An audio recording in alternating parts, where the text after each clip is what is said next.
I expect everyone must know Catriona Morrison, but I'll give you a brief intro anyway, just to put her in the picture. So Catriona Morrison is a former elite athlete and enjoyed a hugely successful international career. She represented Scotland at 2 Commonwealth Games in 2002 and 2006 and won numerous world and European duathlon titles.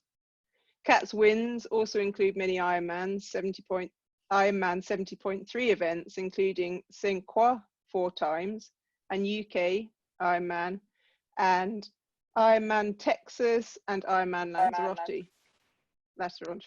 The latter where she famously battled back from a 45-minute mechanical to take the title in 2010, and we'll be hearing more about that in due course. She retired in 2015 and has moved with her husband to Canusie in the Highlands. Cat's won many other accolades away from the racing scene, including Evening Times Sports Personality of the Year, runner-up in the Scottish Sports Personality of the Year in 2010. She was awarded an MBE in 2015 for her contribution to sport and voluntary services in Scotland. And she's given a lot back to the sport, including being a role model for a school programme run by the charity Winning Scotland Foundation that inspires and motivates young people through sport. She's also launched a business that designs and sells girls' sports clothing, completed a mini, as she calls it, MBA, and works as a business development manager of a sports-based social enterprise in Edinburgh. And she's done what she calls a bit of coaching too, although I have heard behind the scenes that she's managed to coach people to some great successes. So hello, Cat, and thanks for joining our Glasgow Triathlon Club Zoom session from the Highlands. It's good to be a Ouija. So I'm sure you could conduct this whole interview yourself, but you're going to allow me to ask you a few questions. So I will ask you the first question, which is to take us back to Catriona as a child, and how did your sporting interest develop and what led you to duathlon and triathlon? Oh. My first race win, which I think reflects my career to date, was on the Isle of Skye in Slate at the Highland Games, and it was an obstacle course, and I was in last place and getting quite frustrated, and we came on to the egg and spoon part, and everyone was running with their eggs on their spoons, and their eggs were falling off their spoons, and they had to go back to the start. And I kind of had clocked this and watched, and I decided that I would put my egg on my spoon and I would just walk slowly towards the finish line. So that's how I won that race. It was nothing to do with being faster, being better. It was just about being a little bit more tactical.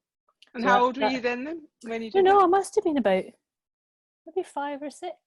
That's pretty smart. Yeah, I'm smart. No, I'm just cunning. And then I think as far as starting triathlon is concerned, or I guess the thing that got me into sport was when we were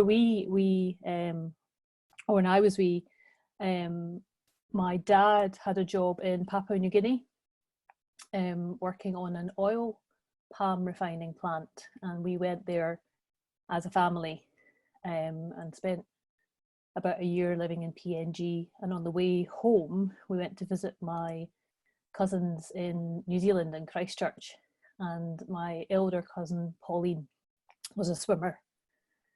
And I guess, you have someone older and wiser that you look up to, and I just thought that Pauline was the best thing since sliced bread. And when we were there, I would go and watch her swimming training, just sit in the bleachers and watch her going up and down.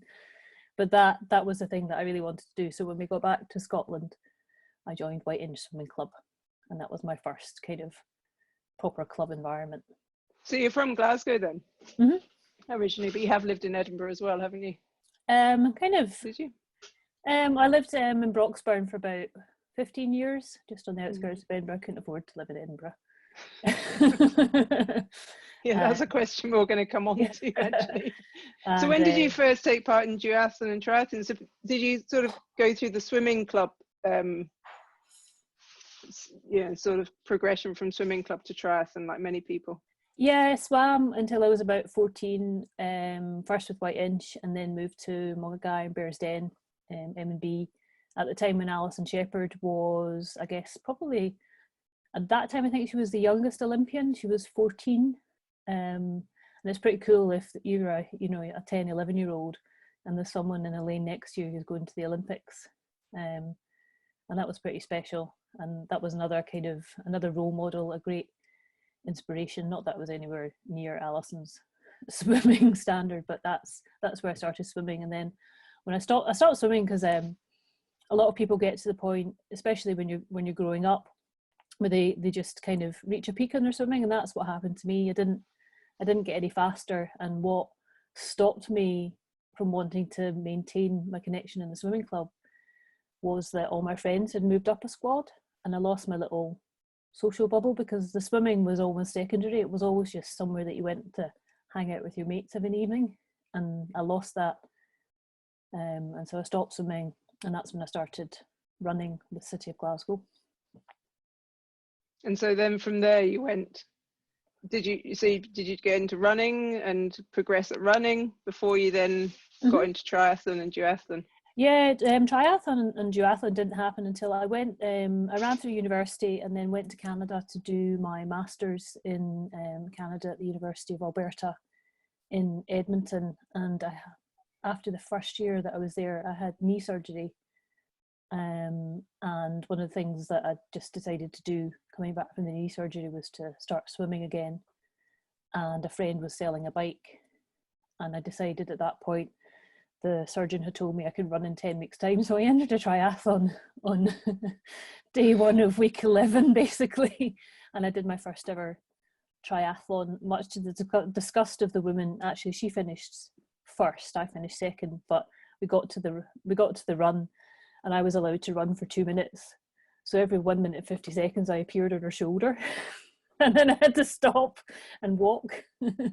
I mean, we just did this the whole race until there was less time available for me on my 2 minute run to catch her back up. So that was my. And was that a sprint triathlon that you did then?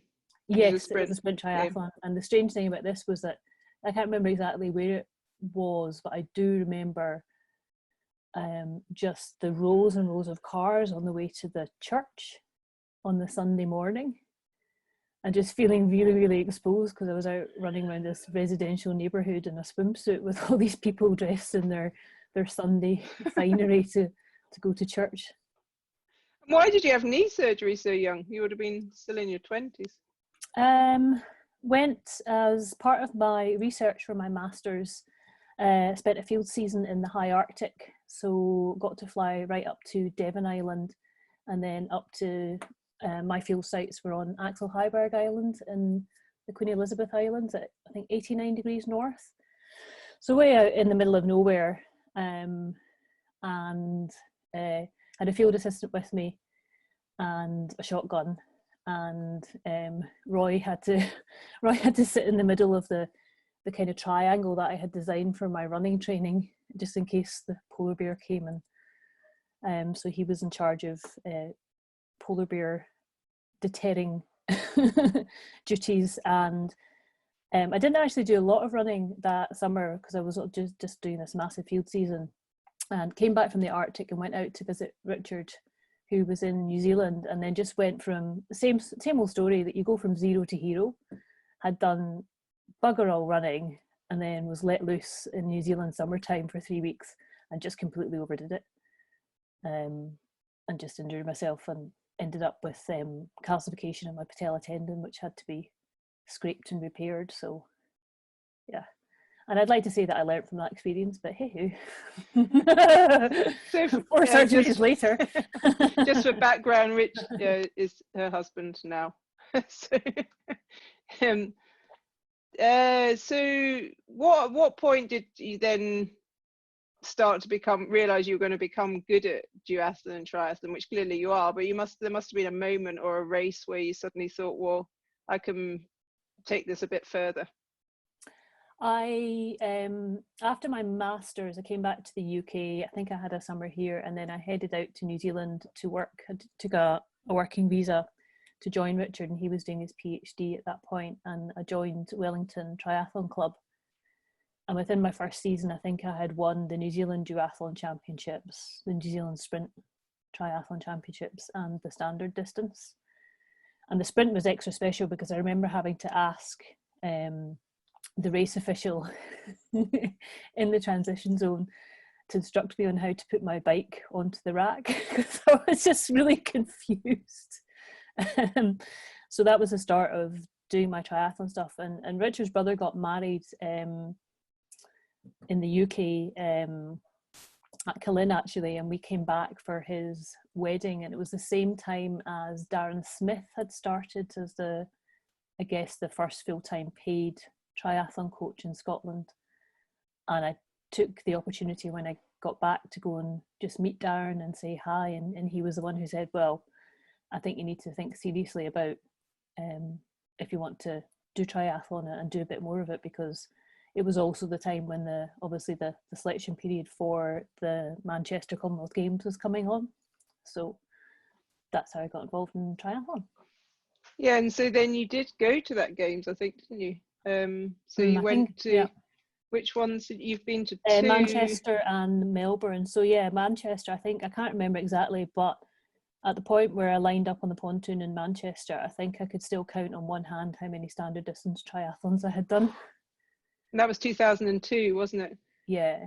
So how old would you have been about then? I just think now. No, just don't work it out. 18 years ago. 18 years ago. So in your mid-20s.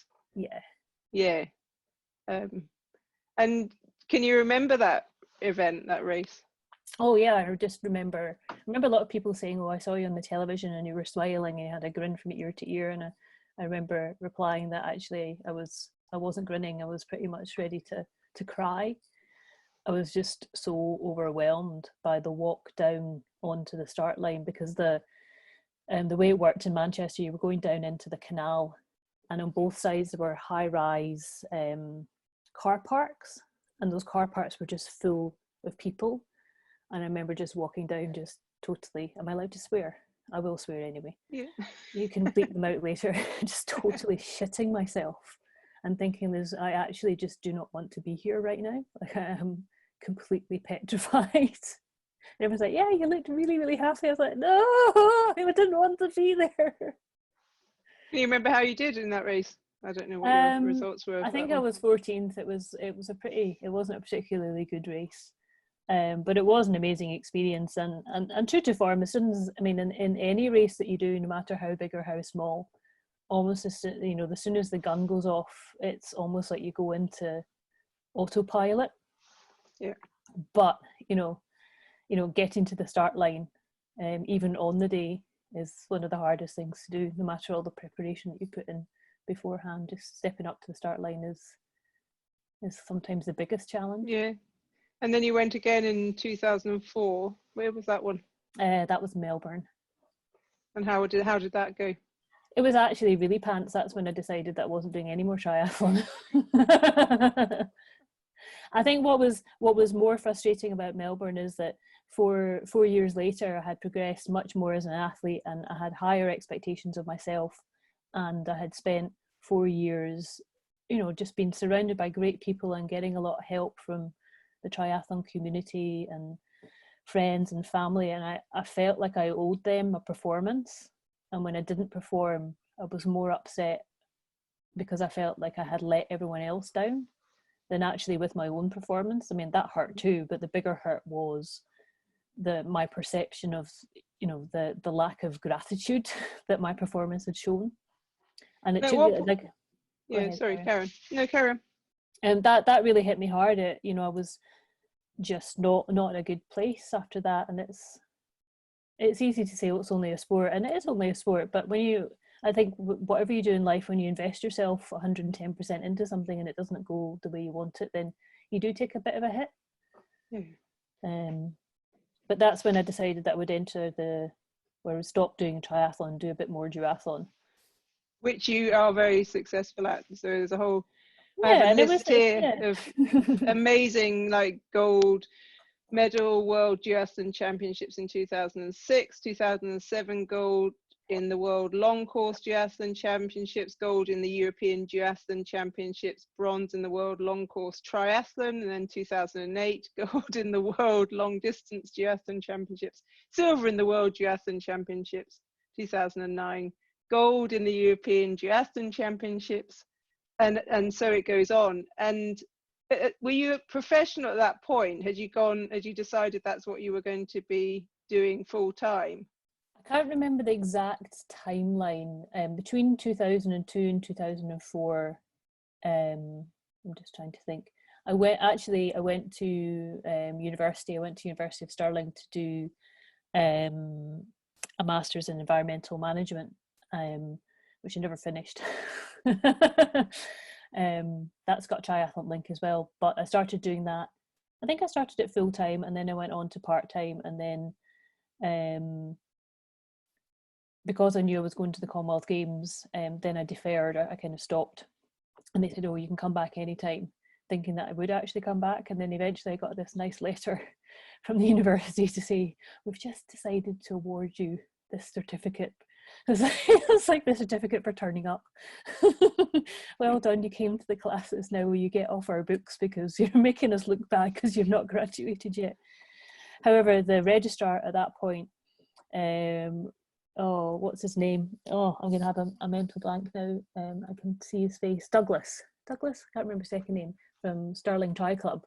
And obviously he's sitting there in his office at the university thinking, that bloody triathlete. Yeah. So I think he pulled some strings behind the scenes to make sure that I got a bit of paper that said, "You spent your time wisely now." You were obviously the duathlon was the thing that then you became good at, and also the longer distance, it seems. Yeah, I think what I did was I used the duathlon, and it was an interesting debate. I was talking about this today about the whole growth fixed mindset.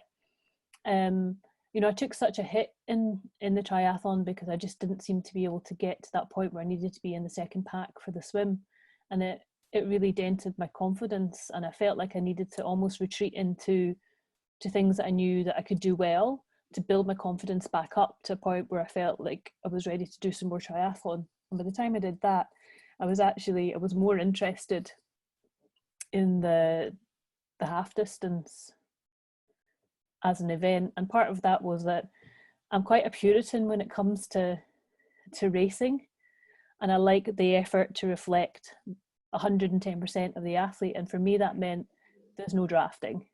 I wanted to be the person that controlled the race and I didn't have any outside influences. I mean, I'm even like that now. I joined Strava again this week, which is the worst thing ever, right? Yeah. And I won this segment. Not that I'm boasting. I got my Queen of the Mountains. Right. I got one this week, and it's the first time I've even noticed that there's a thing like that. And I was like, oh, how did I get that? I reckon it's probably the only woman that's ever done it. Well, those are the ones that I'm going for. However, this one Queen of the Mountains, and I will add that at this Queen of the Mountain stage on Stravaland with like all 4 people, which is my world right now, was after about 40 kilometers, including about 1,000 meters of climbing by this point. So I was a little bit tired. Anyway, someone went out and bettered my Queen of the Mountain this week. So I looked her up, and then I had to stalk her on Facebook. And I looked at the route she took, and I thought, and so I've worked it out that she's on a gravel bike. Right, and there I am on my full sus mountain bike, and I've just been pinged by 3 seconds by someone on a gravel bike. So I feel very hard done by, because as far as I'm concerned, that is not a level playing field. But the fact that I actually had to stalk someone on Facebook and look at the route they took to come to this conclusion is actually quite sad, and I think I need to come off Strava. Yeah, I'm not a big Strava fan at all. I was quite amused I'd even noticed that I'd got something. Yeah.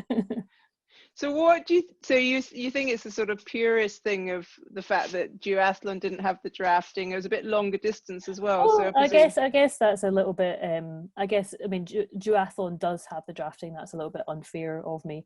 What I liked about duathlon was that I didn't need to swim, so I could retreat to the elements that I did better. But and when it came to the swimming and of course in the half distance, I felt like that particular element, if I could maximize my swimming as much as possible, get as less shit as I could, then I always had the bike and the run to try and claw my way back into the race, which is actually a really unfair thing to say, because that's another really bugbear of mine, is that commentary is always biased towards the people who are leading the race, and if you come from behind and win, you steal a race, and that really pisses me off. Because at the end of the day, the person who crosses the line first is the winner of the race, regardless of their personal strengths and weaknesses. And the number of times I would read a race report or look back on footage and they would say, oh, here she comes again to steal the race, that would really frustrate me. So you obviously then came back into doing Ironman, I think you didn't come back into, you started doing Ironman in 2009. And did you not get some sort of record for a debut Ironman time as a woman? Yeah, at that point, it was the fastest debut Ironman, which is soon, it's been superseded by a lot of people, but at that point, I think it was 8:48:11, and that was at Roth in 2009. That's really fast. Well, what's really more frustrating about that is that you're making me giggle, because I haven't thought about these things in a long time, because it seems like ages ago. But I couldn't get a start in the race, and eventually got a start, and right at the very last minute they allowed me to do the elite race, but my bike was still racked in a different part, and I went into the transition zone with Chrissy, who's a good friend of mine, and everyone was taking the piss out of my bento box, because I'd never done an Ironman before, so I've got like enough food to fuel me through 4 Ironmans, and like people are on gels and I'm on like peanut butter and like whatever I could get. I had this massive smorgasbord all attached to my bike, and everyone was laughing at me saying, you're never going to eat that. And it was like, well, I thought, don't say you're not going to eat that to me. Anyway, so I did eat all the things I had, and I did discover that nutrition is vitally important whilst you're doing an Ironman, as I basically vomited and shat myself all the way through this marathon. And when I look back on my Garmin, there were 10 minutes of being stationary in the bushes of Roth.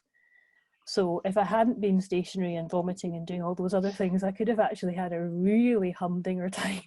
I could have taken 10 minutes off that debut time. You learned from that mistake, did you, with your nutrition? Yeah, but sometimes you never get it right. But yeah, I learned a big lesson with that. So you start doing 2009 as 70.3, fastest debut. Then you get back to you've done in 2010, you then win a second World Duathlon Championships in Edinburgh in front of a home crowd, which is obviously an amazing thing to do. And then you somehow manage to pull off your win in Lanzarote in the Ironman, despite a huge mechanical. So talk us through that. I think, I don't think you learn to expect the unexpected in a race. It's a bit like going out training. Shit happens, even in the best of days. For those of you who know Lanzarote, I come out of the swim. I think I had a reasonably good swim for me. Done the bottom part of the course, and I come up through, what's that called? That really lovely bit where the waves come in and they're all blue. Someone help me out. Oh, they can't hear. El Golfo. Yes. Okay. And so we'd done the whole of the bottom part of the island and come back into Teguise, and had just started to climb up through Teguise, and I got up out the saddle just to give myself a little bit of momentum, and my chain snapped. And I thought, oh, bugger, that's rather unfortunate. And I guess at the time, you know that there are people out there, that the mechanics are there and that they'll be with you at some point. So I thought, right, well, I'll just chill out at the side and I'll have a wee rest and drink some juice and have a wee snack. And then it was taking a little bit of time, so I thought, well, I'll make friends with the locals and practice my Spanish. So I did that for a while. And then I'm like, oh, this is getting a little bit ridiculous. I'm just waving at people as they're going by. And eventually they came and helped me and fixed my chain. And I remember thinking, well, the race isn't probably now on, because I don't actually know how long I've been standing here, but I know it's a substantial length of time. I've seen the majority of, the women's field disappear, and I'm now in the middle of all the age group athletes coming through, everyone else who's racing. And I thought, well, I better actually just keep going in the same direction, because I didn't know where I was. And I thought, if I try and get myself back to the start, I'll probably just get lost in Lanzarote. So I thought, well, I'll keep going on the bike ride and get to transition. And I ended up witnessing a really horrible crash, actually, just in front of me, and having to stop and get the ambulance to go back up the hill for a guy later that I made friends with called David Deek, an American boy who'd come off on the corner. Got into transition, and at the time, actually, Richard was there for this race. He'd come over to watch, and he had been chatting to my coach at the time, a guy called Phil Skiba, who's based in Chicago. And Richard and Phil were having a conversation, and Phil had basically just said to Richard, I think you should just tell her to can the race, because we can go and we can pick up another Ironman in 2 weeks' time. Because the whole point was to try and qualify for Kona and to do it quite early in the season. And this message didn't get to me. And by this point, I was thinking, well, I'll just go out and I'll have a really good half marathon, is what I thought.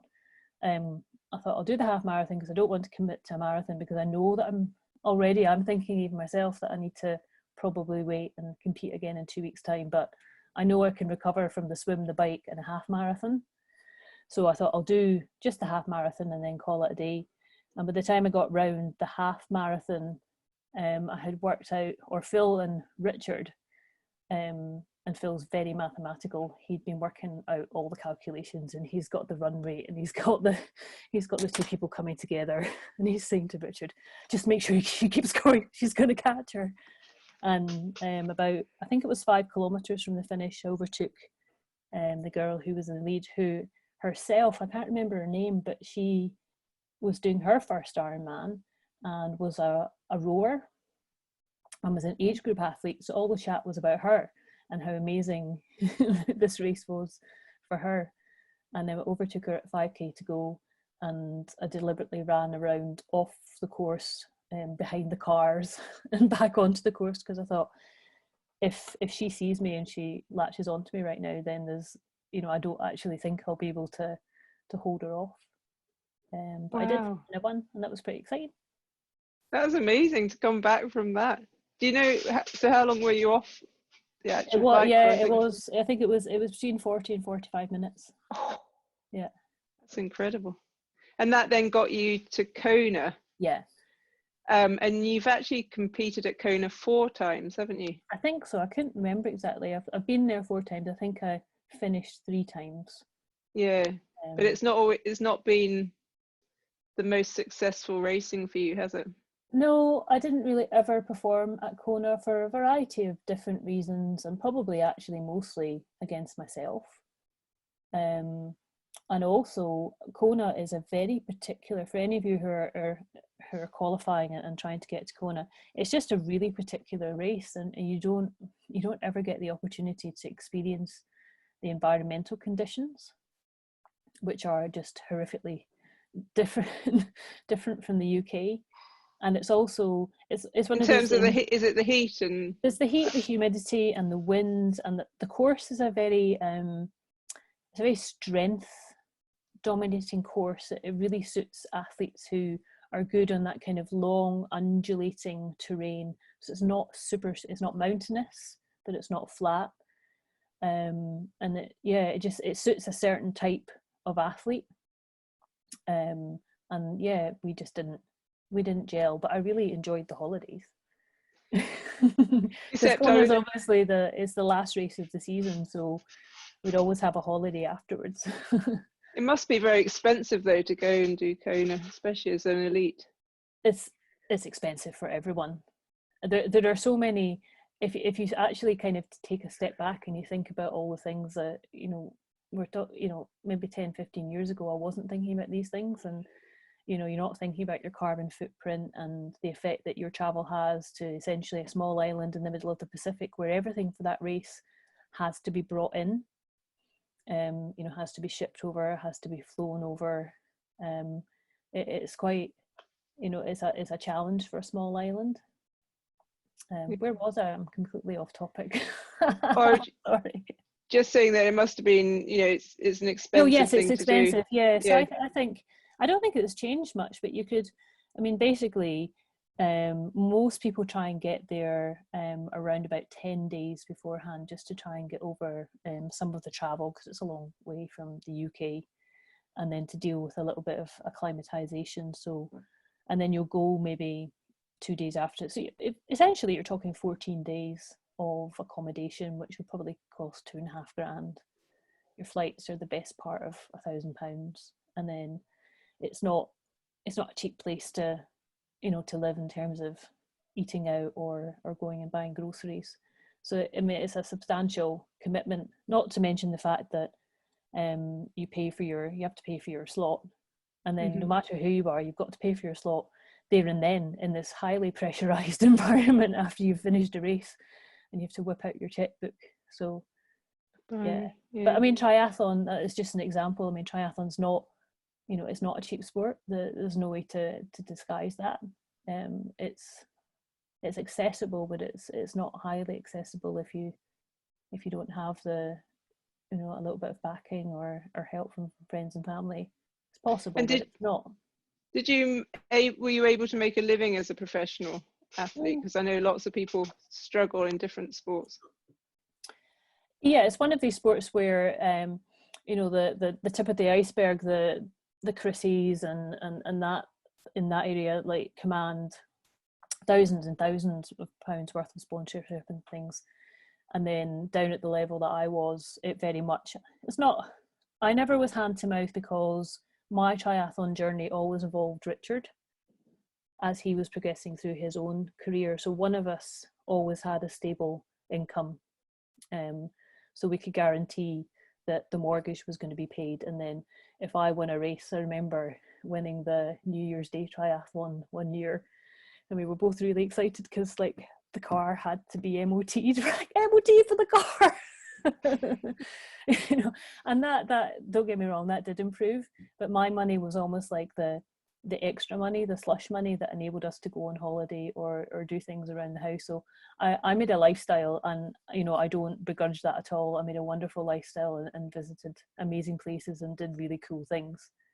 And perhaps if I'd made different choices, you know, the offer and the door was always open to go and base myself in the US, where as a, you know, a lower level pro, you can still do very, very well, but that wasn't the life that I had chosen to live, and so I didn't ever want to go down that path. And what led to the retirement then? Because I think people were quite surprised. People were that's good and honest. Great, tell us more. Because it came at people, I do remember suddenly going, wow, okay, suddenly she's retired. I did. So I had a period of kind of ongoing Achilles injuries, which led to surgery, I think around about between 2012 and 2013. It was almost 2 years of on-off competing, and eventually leading to surgery and trying to get it fixed. And I decided once I'd had the surgery that I had to prove to myself that I could get back to being an elite level athlete again, and I wanted to qualify for Kona, which I did. And then I told you this story the other day about how Kona and I don't really gel.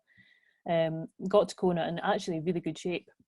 I was really positive about the race the last time I did it in 2014, and got out in the second pack on the swim, having led the second pack of the swim, which was pretty awesome, and was out on the bike and just involved in this huge long chain of women on the bike, all trying to maintain, you know, your statutory drafting distance. And I could see in front of me, like, people drafting, and I was getting really hacked off. So it was so blatantly obvious that there was drafting happening, and just, yeah, really irked me. And then the next thing I know is I'm getting a penalty, and I got my penalty for dropping a water bottle And so on the course in Cora, anyone who's going, this is really important to know. It might have changed in the past decade, granted. On the course in Kona, they used to give you just ordinary drinking water bottles, you know, like the Strathmore type with the squishy. But they were made of really, really cheap, thin plastic, and that's what you would get your water in on the course, and that included for the bike. And I had taken one of these water bottles, taken as much as I needed, and had put it in the rear carrier of the bike. And it was just wobbling all over the place. And I got up out the saddle, and this water bottle apparently had like fallen out onto the tarmac. I hadn't even noticed. And I got a littering penalty. I was like, you are kidding me. And oh, Fiona's disappeared. Oh no, hold on. Am I still online? I think it's my mother trying to call me and it's come through my computer. We'll just ignore her, she'll go away. If I had my phone, I'd cut her off right now. Don't speak until she's gone. Right, okay, I'll just cut that out. So your bottle falls out. Yeah, bottle falls out. I get a penalty that I have to serve at the turnaround point at Havi. And, you know, we're all together, all the, you know, the leading women, apart from the one or two who are always at the front. And I had to stand down off my bike and I just had to watch the train disappear into the distance. And I just tried my hardest between Havi and back, you know, along by the airport to get back to these girls, and I just couldn't do it. And by the time I got into transition, I was A, absolutely exhausted, and B, so incredibly hacked off that I had sat and watched all these people drafting, and then I was the one that got done for littering. And the thing that really hacked me off was that, you know, that you have rules about littering and there's leeway in the rules, and someone just made a decision that was an actual penalty rather than an unfortunate incident. Like, it wasn't as if I got the water bottle and I had thrown it miles into the lava fields in a state of frustration or disgust. So I was just, yeah, I'm a real stickler for the rules. Have you ever done those personality tests? Oh no, man, I am so blue. Yeah, no, I'm the same with races. It really, really annoys me when people break the rules. It's just, yeah, I just don't, yeah, I think you've just all got to kind of be in it together and get on with the rules. And yeah, I've seen drafting and it has annoyed me as well. Yeah. But I think, you know, in retrospect, if I was to have a chat with my younger self, then that would be, you know, one of the things that I would go through in race preparation would be all the things that could go wrong and how you would deal with them. And usually that is things like, well, I get a puncture, what to do, or my bar falls off my bike, and, you know, all those things. Actually, I never ever explored that dynamic with myself. If you know, something untoward like this happens where you're feeling aggrieved and it's actually going to affect your performance, then that being able to counteract that and know how to deal with it probably would have been massively beneficial. Yeah. But yeah, I got back to transition. I was like, right, that's it. I'm not going to be running. And I think so came back here in October and started to, you know, try and get fit and ready to race in 2015. And it was really interesting. I was sat in the garage on the turbo, and it was early January and it was freezing, and I'd gone out, and about 5 minutes later I walked back in the house and Richard said, "Oh, you all right?" And I said, "Yeah, I'm just done." And he went, "Really?" And I said, "Yeah." And he knew exactly what I went. He didn't say, "Oh, you finished your turbo that early." When I said I'm done, he knew that was me saying I was finished with triathlon. And so he must have known actually longer than I did. Yeah. But it wasn't an upsetting decision. It was just actually, you know what, I've done it for long enough now, and I've really enjoyed the journey, and I'm ready to move on. Yeah.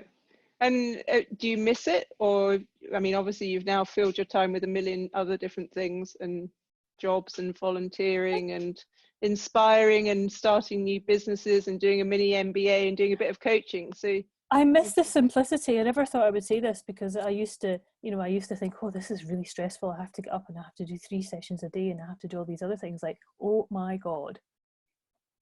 Like, doing all the training and working at the same time. I don't know how people manage it. Like now when I'm just trying to stay fit, I get stressed that I'm not able to give the time that I want to sometimes just go out for a 40-minute run. Yeah, so I do miss the simplicity and the kind of, it's just it is a really easy thing. You get up, you train.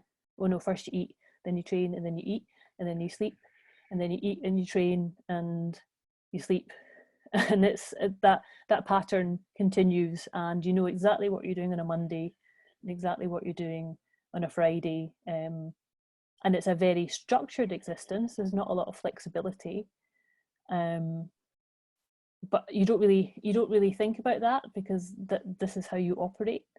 I think it's only in retrospect where you think, well, actually I didn't attend that birthday party, or you know, I went to that event but I obviously wasn't, you know, I wasn't present because I was thinking about the fact that I really should be in bed. But you don't, you choose to live your life in a certain way. And I really enjoyed, and I still, actually, if you could say you could go back and train as a full-time athlete, not need to get a race and get paid, then I'd probably still do it. Yeah. I mean, you've still done, I mean, I know that you've been taking part in events in the last few years, and I think you've taken the hill running community a bit by storm. And Only was that because I not your can't run plan downhill. was that not your plan for this year, to do a Yes, I bit was going to go and more hill try. running? Yeah, I was going to try and do the Scottish Hill Running Series to win my age group before the fast girlies came up from the age group below. But obviously the present environment has curtailed that, and also I've had a little flare up of my Achilles, which has now been since January, so I'm not doing any running, which is just a little bit frustrating, but them's the breaks. And you've won a few things, have you not? Have you not won some multi-sport events or something? I did the Ring of Steel last summer. Yes. Which is great. I won my age group in that. Yeah. Really enjoyed that. I try and do the Aviemore triathlon, the cross triathlon every year. And my friend Caroline Wallace, who some of you will know, we're now kind of on an alternating year thing, because it's kind of our unwritten pact is that one of us will win it until like until we're like going round in our Zimmer frames. So last year was Caroline's turn to do it, and then this year would have been mine.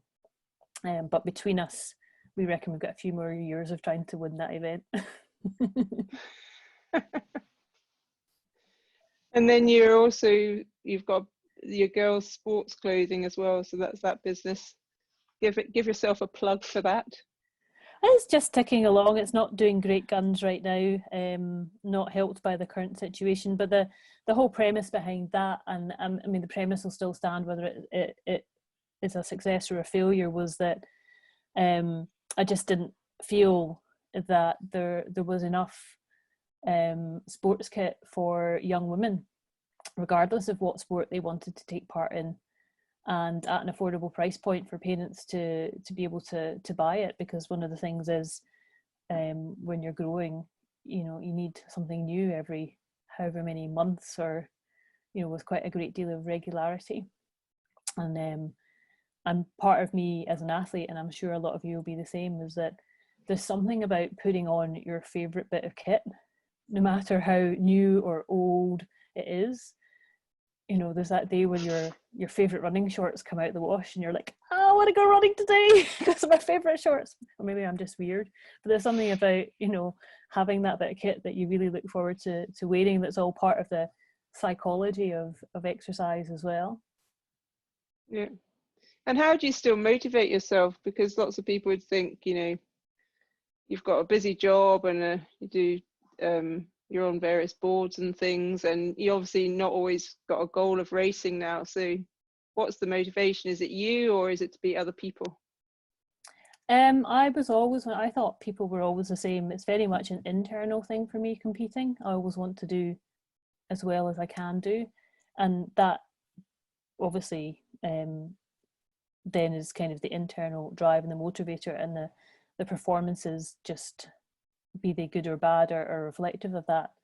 It's always nice to win, but if you've done your very best on the day and you've competed as well as you can and you've put all the blocks in place beforehand, then you can only be happy with your result and be gracious in defeat. I am still, how many years is it now since I've retired? 5 years, and I still find it really hard to get away from this real deep ingrained need to exercise twice a day for no reason other than it seems to be a habitual pattern, and there's a lot of angst involved in that, and I still haven't weaned myself off it. I don't know if I will. So that's partially why I like to try and still do a few little races. Obviously there's the Strava thing in the past week. I need to come back off Strava because I can see bad things happening. But then one of the other keys to being motivated, just checking the doors open, is that I have a roommate and she's 26. She's very fast. And so that keeps me motivated. Brilliant. Thanks for your honesty. Now we need some question and answers, I think, from open us up, Sean. That was brilliant. So has anybody got any, I'm sure there'll be questions. There's bound to be questions. Anyone want to shout out or hands up?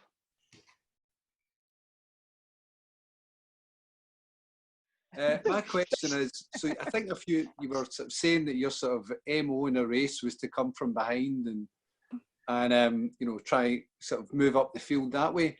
At what point do you think in the longer races, Ironman or half Ironman, that people aren't just going as fast as they can, but there's tactics involved in it?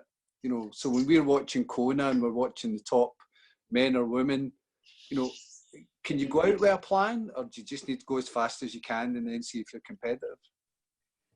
I think now in Kona, the depth of the field has massively improved. So you've got a whole lot of people who are a lot closer together. And to be honest, especially in the men's field, it's just like watching an extended version of an Olympic distance triathlon. Because the majority of the men's field will be together in probably 2 packs, and they will be tactical. There'll be people sitting in and just waiting for the run. There'll be breaks off the front on the bike because these people know that will give them the best chance, and hopefully be able to hold off being run down. So I think there's definitely much more of a tactical element now to Kona than there has been previously. Okay, thank you. Anyone else? Hands up. I'll ask a question, please, Fiona. Okay, Pete, on you go. Unlikely to recognise me. We did meet once at Joe and Rich Wiles' wedding. Oh, yes. No one could ever forget Pete. I had very short hair at that time. Look what happened. This is how many years ago their wedding was in hair length. Not a hugely specific question, but going on the advancement in sport and sports science and the way maybe the federations have to pick people and back people and funding and all that stuff. If you were 15, 20 years ago, do you think with all the competitiveness, the backing, the sports science, would your career gone in a different direction? Do you think you could have been even better? All that sort of stuff. It's really just comparing a real modern day versus when you were at that point where you would have been getting selected and all. I think I would have probably been a cyclist. All things being equal, I think that's where I could have probably had more success. Mm-hmm.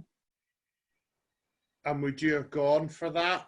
Would that have, your love of running, I suppose you wouldn't have minded ditching the swimming, but do you think you would have complied and been driven that way?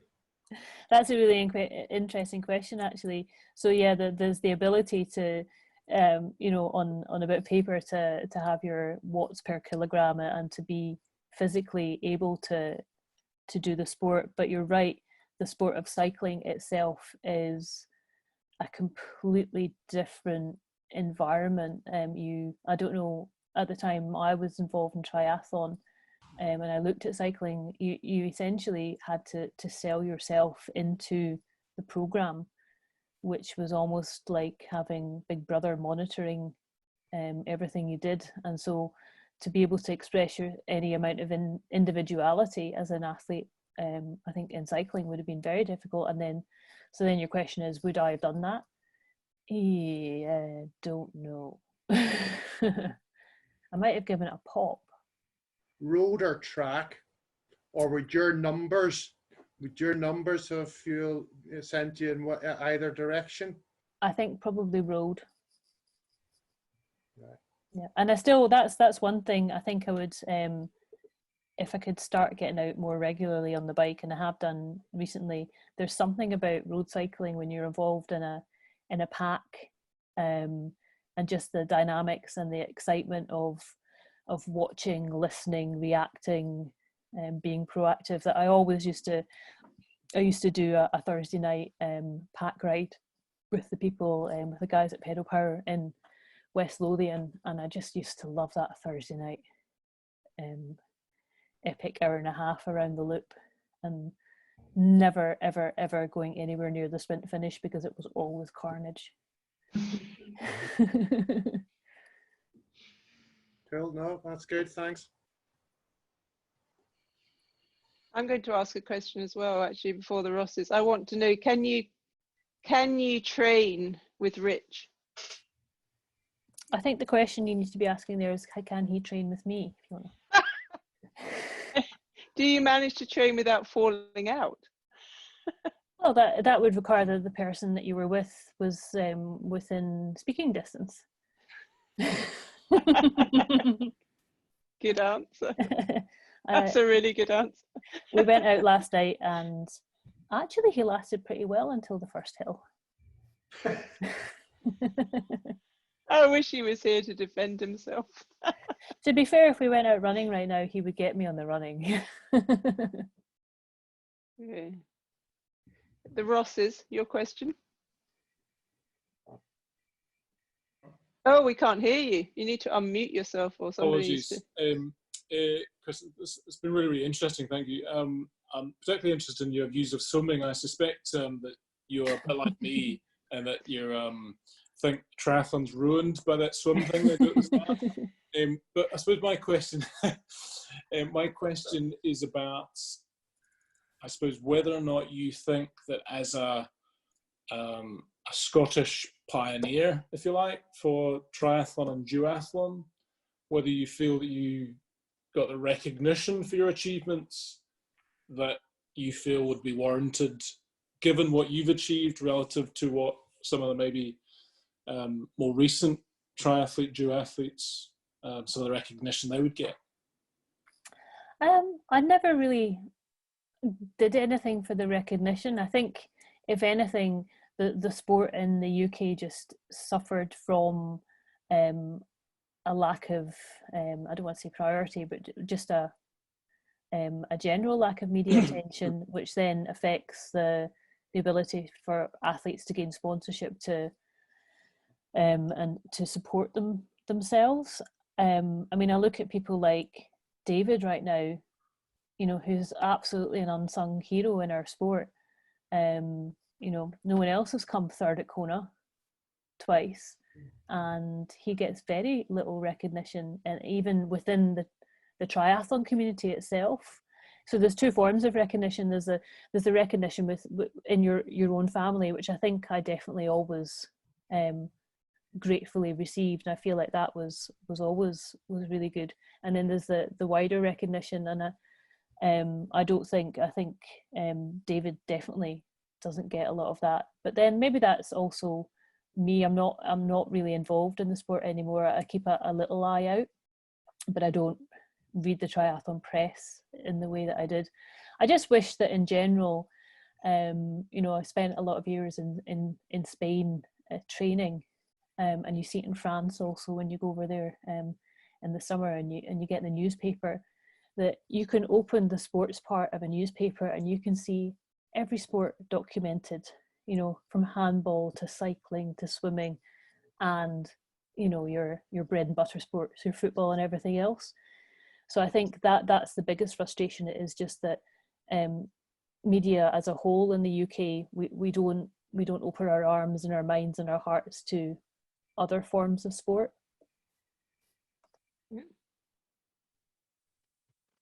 Dougie? It's really not so much a question for Catriona as just a comment to Craig.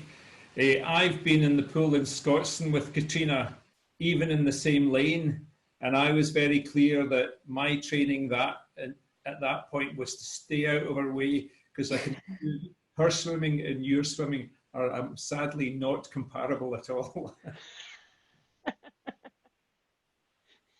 Just to be clear, Dougie, it wasn't about ability. It was maybe the mental approach to swimming. No, we wouldn't be in the same pool, not in the same lane. I had a question as well from somebody who can't be here, but we're recording this so she can hear it. So Kath wanted to ask that, you know, all of us are going to be coming out of this period of lockdown where lots of us will have had races cancelled, or, you know, their focus of training has been quite difficult and motivation has been difficult.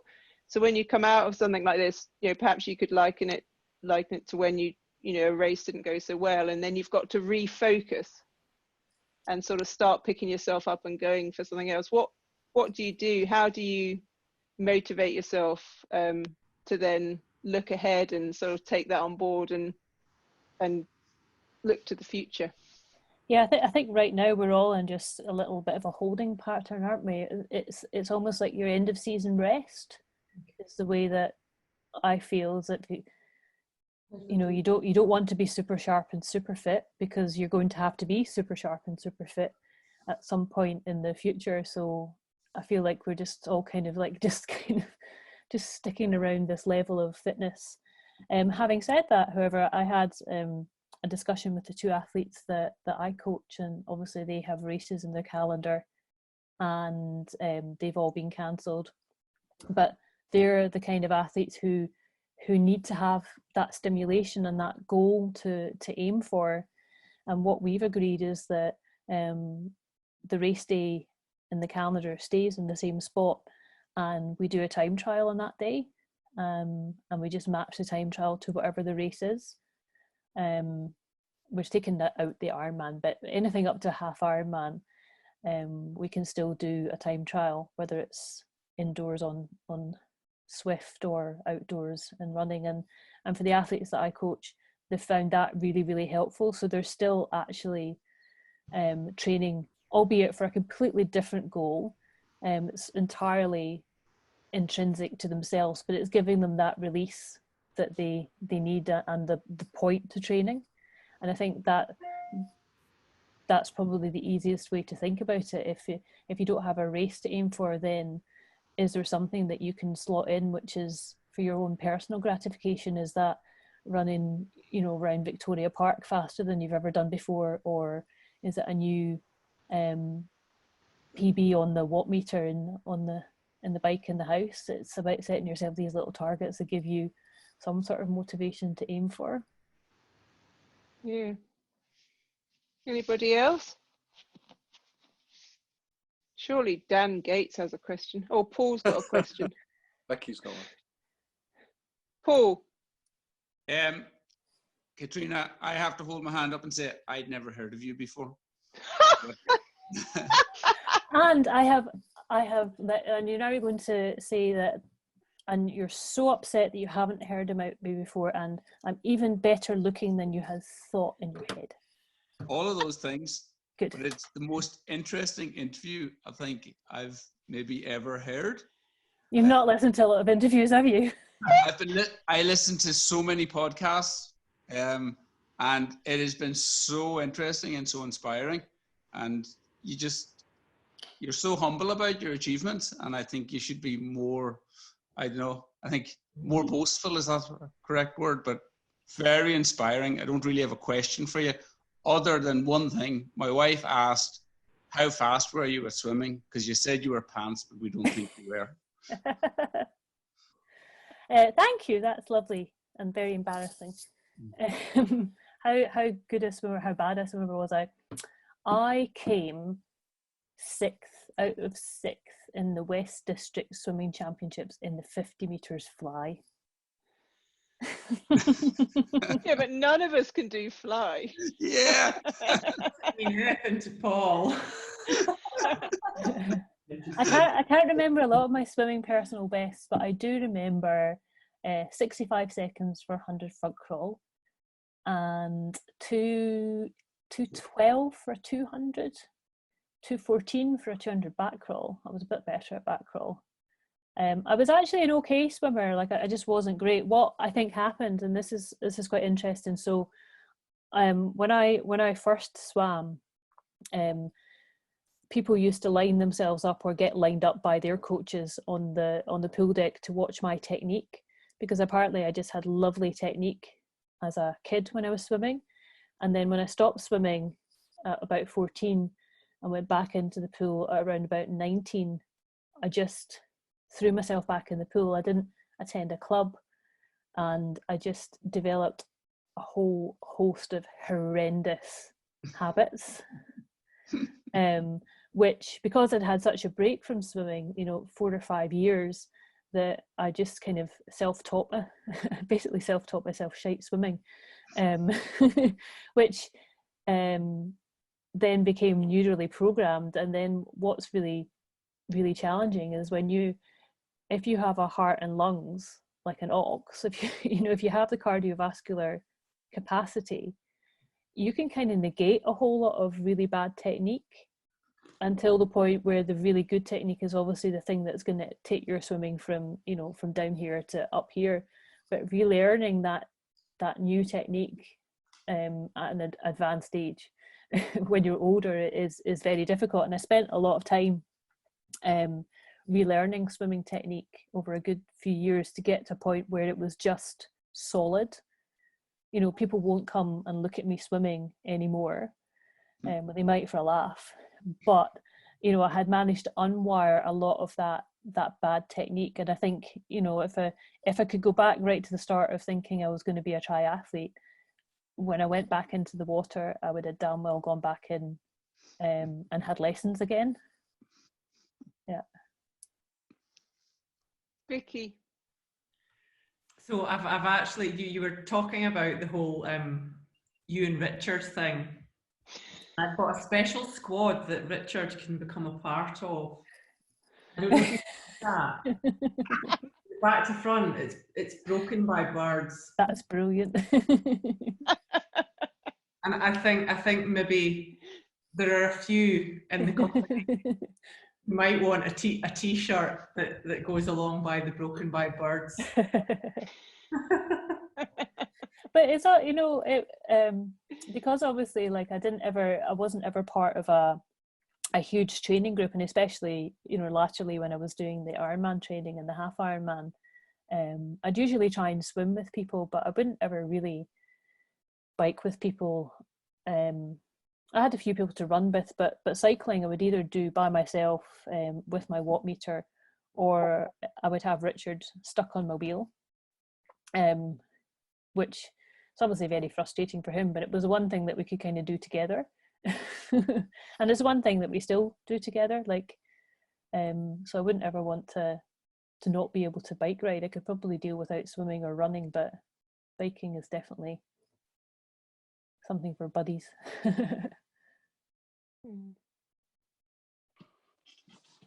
Anyone else? Go on, Sean. Can you give us, just quickly off the top of your head, top 3 tips for a long distance triathlon for anyone? Practice your nutrition. Get that nailed. What else? Definitely number 1. What did you use as nutrition? Are you a kind of gel person or a normal food? That's a good question, Fiona. So it took me a little while to get it sorted. I'm a hungry person. Like, I like to have, when I eat, I like to have a full belly, and probably overfill my belly. But I like to have something solid in my stomach. So and the same would happen in an Ironman, primarily because you're going all day. Like, so it's meal times. Your body's going to shout at certain times in the day that it needs fed. And so for the first half of the bike, I would eat solids, so bars. And then for the second half of the bike, I'd move on to gels. And partially that was to let the kind of solid stuff just get a little bit digested, so that I wasn't then running on a full stomach. So yeah, first half solid, and then on to gels, and then gels on the run. So yeah, just getting your nutrition sorted, and then also making sure that you know, because every race has a different nutrition sponsor or different nutrition brands available. So if your brand isn't available, then how are you going to counteract that? Can you carry what you need? Or are you going to actually change your preferred brand to the one that's going to be supplied at the race? So just thinking really carefully about that. Comfort, just making sure that the kit that you're wearing is comfortable over a long distance, because you can get some really debilitating chafing. and it well, you know, we can laugh, but actually after Ross, I was really badly chafed by the timing chip strap, to the point where I had a foot like a balloon and ended up on antibiotics a couple of days after I got home. And you know, I could have actually thought, well, this isn't my timing chip, I don't know how it operates, I'll just slap a whole lot of Vaseline around there just to make sure it doesn't happen, but it hadn't even occurred to me. So yeah, just knowing your kit and making sure you're comfortable. And the third thing, I think always what worked for me is that a little bit of visualization on the really important parts of, no matter what length your race is, whether it's a sprint distance or an Ironman, is key elements of the race that you can visualize beforehand. And usually I would do this the night before the race as part of my race prep, because I've probably been down to transition, I've put the bike in, I've looked at where I go into the swim, where I come out of the swim, the flow of transition, and I've had a recce of the bike course, and I know the run course, and just to go through some visualization, take myself into the swim, to the first buoy, what am I looking for, how's it going to feel, knowing when I come out of the water what I'm aiming for on the beach or wherever it is at the side of the lake, picking that thing that I'm going to be aiming for, knowing what that is, knowing how to find my bike, because obviously I knew that one after New Zealand. That was a big learning curve, knowing how to unrack my bike. So how to find your bike in transition, how to get out of transition, because all these little things, they add up time-wise. And yeah, so a little bit of time on the visualization. Do you get nervous? Oh yeah. I think if you didn't get nervous, it would be, I don't know, you wouldn't be 100% ready. Apart from perhaps that race where you said that you entered the night before quite recently, and then you didn't think you got in, so you had a good belly full of gin, and then you got an email the next day to say that you were competing. Well, yeah, I didn't get nervous for that, and that was Paul McGreal. That's what happens. So when Paul, when you get to the level of athlete that I am, sometimes you get to call the race director the night before and say, "Can you sneak me in, please?" So I phoned Paul McGreal, and he didn't answer his phone. I thought, well, he's not going to answer, and that's fair enough. He's probably setting up a transition zone. I just won't do the triathlon tomorrow, because I should have thought about this before the night, before the race. And so he sends me a text about 11 p.m. that I didn't get because I was already in bed, because I was 5 gins down. And woke up in the morning with his text that said, "See you at the start line." And I was like, oh crap. Then she won. Yes. But I think that was, Paul actually gave some great commentary in that race, and talking about, and look at Cat Morrison, isn't she doing well? Look at her swimming technique, isn't it fabulous? Right, it wasn't Cat Morrison that came out of the water. Everyone's looking for Cat Morrison, and eventually, like 5 minutes later, I dragged my sorry ass out of the water in a state of like I don't think I'd been swimming, so I think it was hyperventilating from being so unfit, but also suffering the after effects of the gin. Oh, we've got a little question from Dan here, who's very silent. Dan and Dan is the silent one. He is. So Vicky's asked, do you find that your athletes buy into the experiential advice, or do they miss it, and do they focus too much on the numbers? I think with the athletes that I coach, we do both. We do the numbers and the experiential stuff. Because most of the athletes that I've coached, I coach from a distance, so I don't actually personally get to see them. And they're also training mostly by themselves. So in order to track their own progression and to have goals to aim for, then the numbers are quite important. In fact, Vicky, I think if anything, they probably don't ask me as much about the experiential stuff. And probably actually that's something for me to note, is maybe to a lot of the feedback we have is maybe post-race, where we talk about what happened, what went well, what didn't happen. And actually, just thinking personally, I could probably be a bit more proactive in having those discussions before a race, especially if it's a race that I have competed in. So if I know the course and I know the environment. Definitely with Alpe d'Huez, I've had a couple of athletes do that, and that's been really great because I've done that race a few times, and we can have that chat about simple things like what type of bike to ride. Do you ride a time trial bike? Do you ride a road bike? So yeah, I think it's a balance to be struck. Dan's asking how to get more youth into sport and triathlon, and I mean it probably means the older youth then, because we've got loads of kids in our club, but it's keeping them. I think. You want to see her coaches? How do we get more youth into sport and triathlon? Into triathlon, it's just a case of making it more of an opportunity for people to take part. I'm kind of conflicted a lot with triathlon and juniors, insofar as it's a very all-involving sport which requires a lot of equipment, which obviously it doesn't provide equity or equality to a greater lesser extent. I think the key for me personally is that we need to do more work as national governing bodies, and allowing the transfer of athletes between swimming clubs, running clubs and cycling clubs, and to have a pathway of progression in some way in and around that.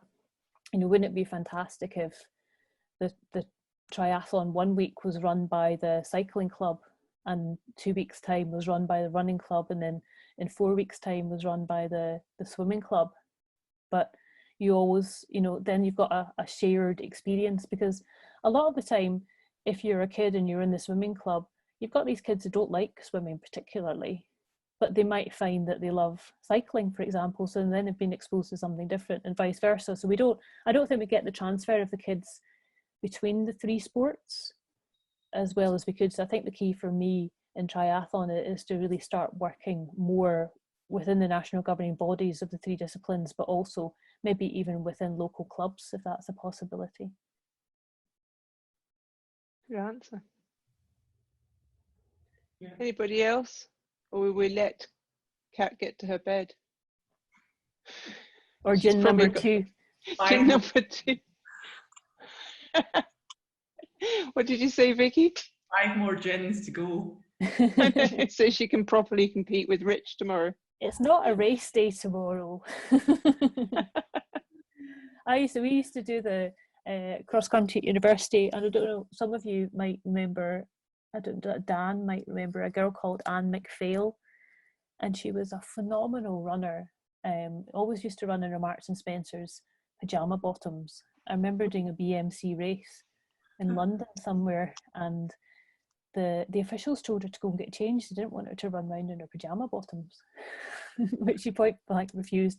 Anyway, the moral of the story is that before BUSA, before the British Universities cross-country race, Anne was in the bar until the bar chucked her out, and at God knows what time, and drank however many pints of lager, and still kicked everyone's ass the following day.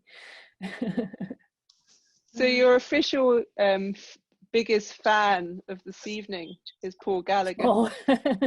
And he says, you should write a book of your experiences. Have you thought about this? Maybe we should do a little tie-up there, Cat.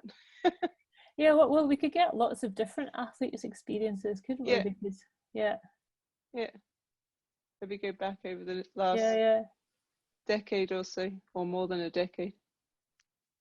Yeah.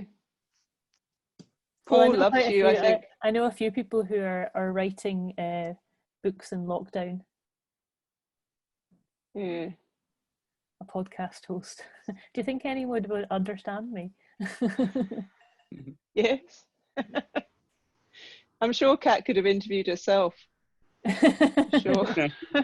I'm regularly found talking to myself, actually.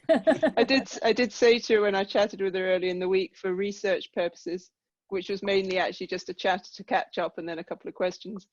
I said, you're going to have to let me ask questions so it does look like I'm interviewing you. That was really good, Kat. Really, really enjoyable. Yeah, really likewise, inspiring. enjoyable for me, because actually you guys have made me think about just some things I haven't thought about for a long time, and so these things like pop in. Oh yeah, that happened. Oh yeah. Paul, if you go onto Wikipedia, or if you put Cat Morrison's name in, there is a Cat Morrison who's a psychologist, actually. I noticed. But if you put Cat Morrison triathlon or duathlon into Google, there's just such a huge list of her achievements. I mean, I had to kind of précis what she'd done, but the list, I've got this list on my document here, and it's ludicrous. You know, if you even looked at any more of the events, because I mean, I'm just listing the medals that she's won. It's unbelievable. Paul, whereabouts in Glasgow are you? I'm in Shawlands. See, really, you have to move to Scotstoun, because that's the centre of it all. Yeah. Fiona, I intend to, as soon as this is over, to Google Cat Morrison and find out who she is. I actually remember meeting Cat for the first time. I knew of Cat, and it was Aberfeldy, it's a long time ago. And I remember being completely starstruck and sort of, oh, it's Cat Morrison. Oh my goodness, I must go and have a chat with her. I was ridiculous. I was like ridiculous, because I was, a journalist. So I was always keen to chat to the people who'd done well, and I was really pathetic, I'm sure. I've since got to know Kat as a friend, so I love that race. That's a great race, isn't it? Well, no, that's the race where I wrecked my hamstring about 15 years ago. I've never recovered from it. You want to see before we go, just quickly, so Kat actually works for Spartans in Edinburgh, who are probably, I can't think of a more successful Scottish social enterprise based in sport. And all the other social enterprise and football clubs in Edinburgh have got Spartans envy. And I spend the whole time at work fending off people that say, we want to be like Spartans. And I can't say to them, but the answer is generally they're not trying hard enough and they're going down the wrong avenues, because it's not about football for Spartans. So that comes into my almost everyday work experience at work in Edinburgh for the council. Thank you very much, everyone. That was lovely. I was just thinking today, I think actually I might have just brushed my hair for the first time in a week today. Yeah. But then I've definitely worked out I haven't used deodorant for about 3 weeks. Yeah, I actually haven't used it for the whole of lockdown. That's bad. Dougie, your hair, you need to smooth it down. It's ridiculous.